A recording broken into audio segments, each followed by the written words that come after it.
What's up, ladies and gentlemen? I am Matthew Henry. I am a portrait and sports photographer with a hint of sports videography mixed in here and there.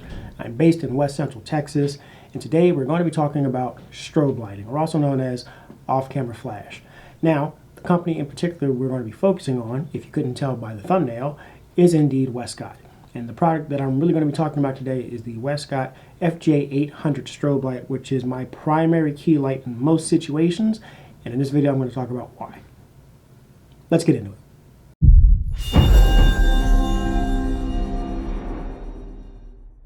And with that, let's get down to the business. Now, strobe lighting is nothing new in the world of photography. In fact, there are several notable companies that produce photography-centric lighting, both strobe and continuous style lighting. Some of those companies are Profoto, Godox, Broncolor, Ellen Chrome is another one. But for today's video, we're going to be talking about Westcott because that is the company that I have decided to use. Now, for a disclaimer, nobody sponsors me. I have less than 100 subscribers at the time I'm making this video, so no one's paying me to do anything. These are my own personal opinions because I personally use these products and I believe in the company. And the product in particular we're going to be talking about today is, of course, the FJ800 watt strobe light. It was released back in January of this year, so still relatively new. But as of right now, it is the most powerful strobe light that Westcott offers. Previous to this, the strongest strobe light they had was an FJ400, which they've also updated with the 400 Mark II. But prior to that, that was the strongest you could get. I absolutely love this light. It is my primary light when I am outdoors, in particular situations, not all, but I'll go over that as we go through this video. But the 800 is an extremely capable light that's ready to tackle any challenging situation you can possibly think of to throw at it. Now, this video is not going to be a full-blown overview of the FJ800. However, I am going to throw up a couple of the notable specs.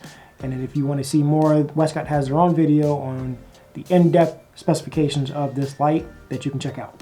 Now, with the FJ800, you're going to get a total output of 800 watts. In this video, I'm going to talk about various things that are specific to the FJ800 as well as the FJ400-2s. And I'm also going to talk about things that are just specific to other Westcott products in general. And one of those things being the way they display their power output on the various strobes or speed lights. Now, if you're already familiar with another system, say Godox or Profoto, you'll notice that they display their power outputs in fractions.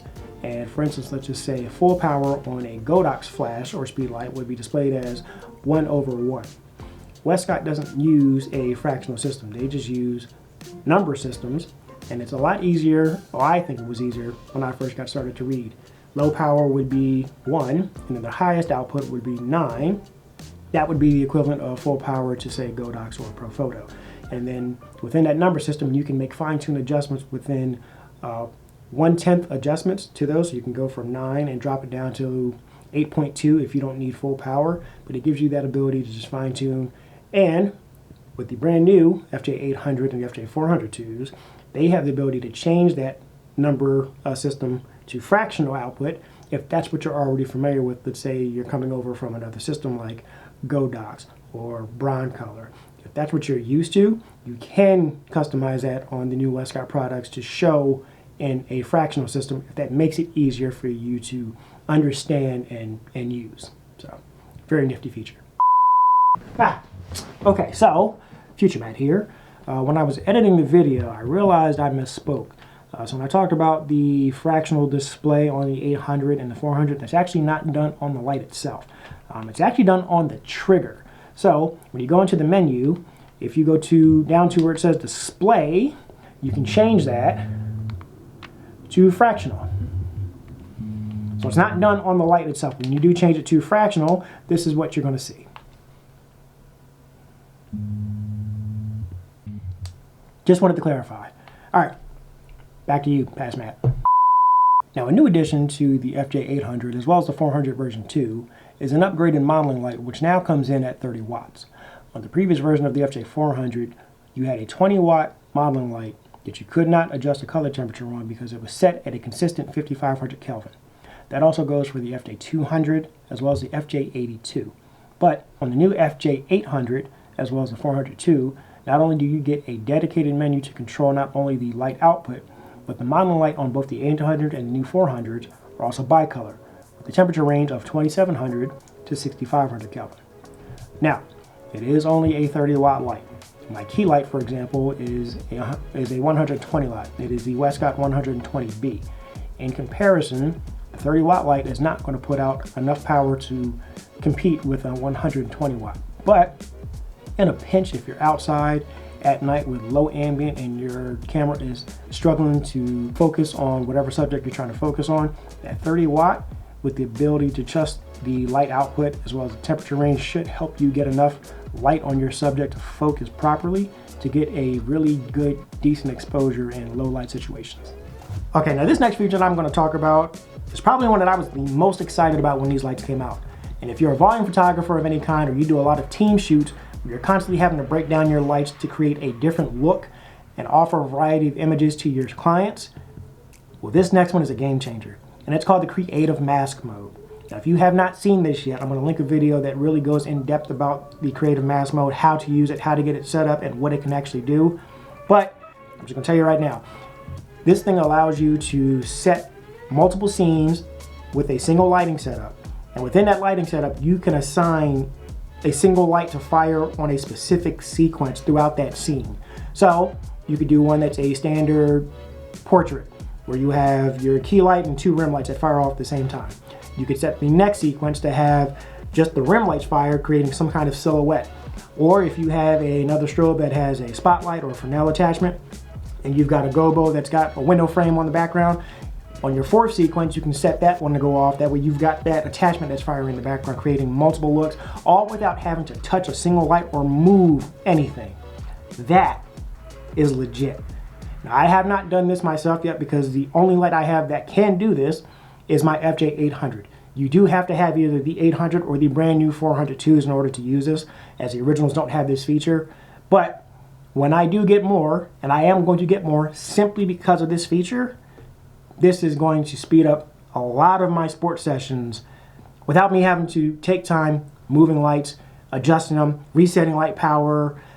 It's ridiculous. So I'm gonna link that video. If you have not seen it, go check it out. This thing is ridiculous. All right, so now that I've covered just about everything that I wanted to cover regarding the FJ800, I now want to take a minute and talk about Westcott as a company. Now, don't know if you know this, but at least to my knowledge, they are the only strobe lighting company that is headquartered here in the US. They're actually based out of Ohio. When I say they deliver top-notch customer service, unlike any other company I've ever dealt with, I legit mean that. I'm going to give you an example. I bought the Canon R5 Mark II at launch last year, and when I got it, I originally couldn't get any of my strobes to fire. And at the time, they were just the older FJ400s and the FJ200s.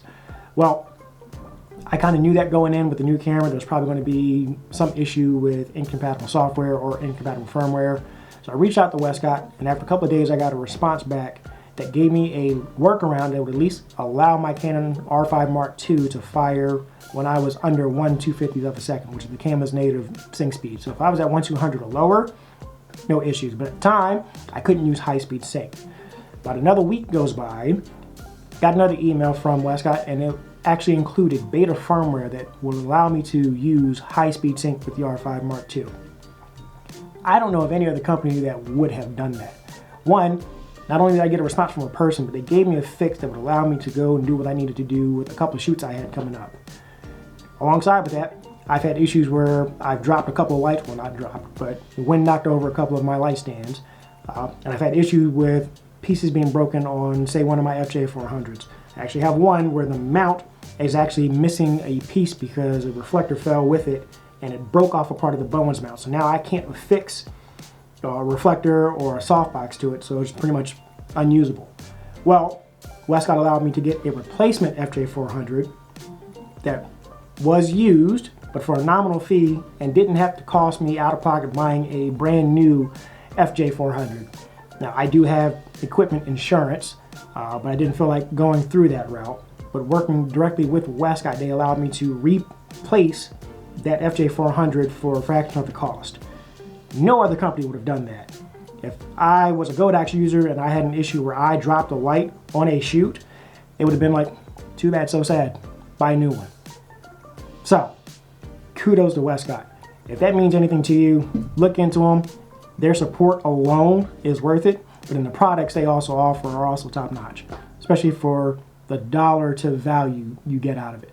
All right, that's all I got for y'all today. I'm not going to keep y'all for too much longer. If you enjoyed the video, I would appreciate you liking and subscribing to the channel. I'm still a relatively new channel, so still trying to figure some stuff out, but hopefully you're getting something out of this. Other than that, I got nothing else for y'all. Catch y'all next time.